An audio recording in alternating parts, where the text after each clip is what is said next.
On tonight's WGN Investigates, getting drugs into the Cook County Jail may be as simple as mailing a letter. And this isn't just happening at the Cook County Jail, but at jails across the country. Detainees finding unique ways to get drugs into the system and make big money in the process.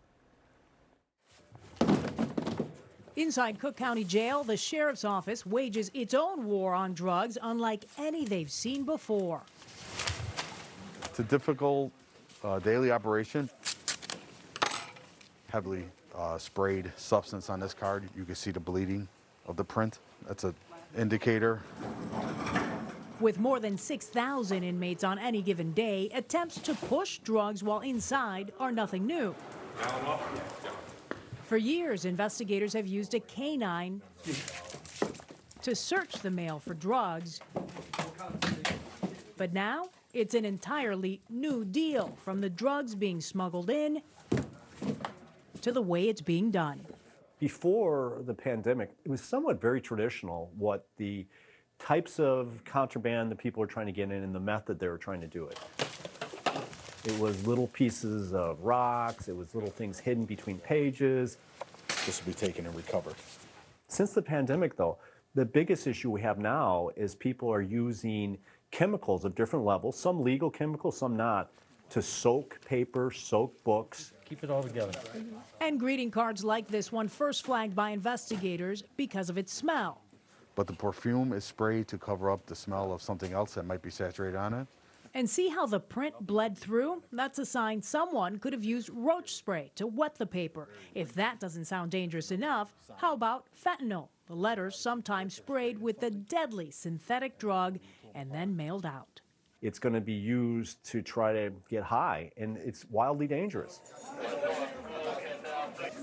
It's happening not just as a way to get high, but to make money. Last month, this woman was arrested with 58.5 by 11 pages laced with an illegal substance. The arrest report reads one page of paper can cost approximately $1,000. You basically break down the card into pieces and sell it and smoke it. So a card of this size is valued anywhere between probably $2 to $4 grand. Once inside the jail, the card or paper is ripped into strips, sold, and smoked. Someone on the outside is then in charge of collecting the money from friends or relatives of the detainee. This is the moneymaker, though. Don't forget that. After so long of selling page by page by page, you're bonding out. On average, the jail receives 20,000 pieces of mail each month. Just over half, or about 11,000, are seized by investigators for a number of reasons, including suspicion of drugs. Somewhere in there. Page of the book, letter, greeting card, any of the birthday cards. We recovered a magazine with actual cannabis inside it. It's unknown how much dirty mail gets inside the jail, though it's clear it happens. According to the sheriff's office, there have been 8 confirmed fatal overdoses since 2019. And in the last 2 years, more than 470 cases of suspected drug use. We'll have people going out, and we've had that, going out where they have inhaled something that was literally rat poison. It's believed most of the drugs come through the mail, which is why the sheriff increased screening. Every package and letter is now sniffed, then x-rayed, sorted, and searched. The amount of people that are dedicated to this is overwhelming, and we've had to keep adding more because it's gotten more and more sophisticated.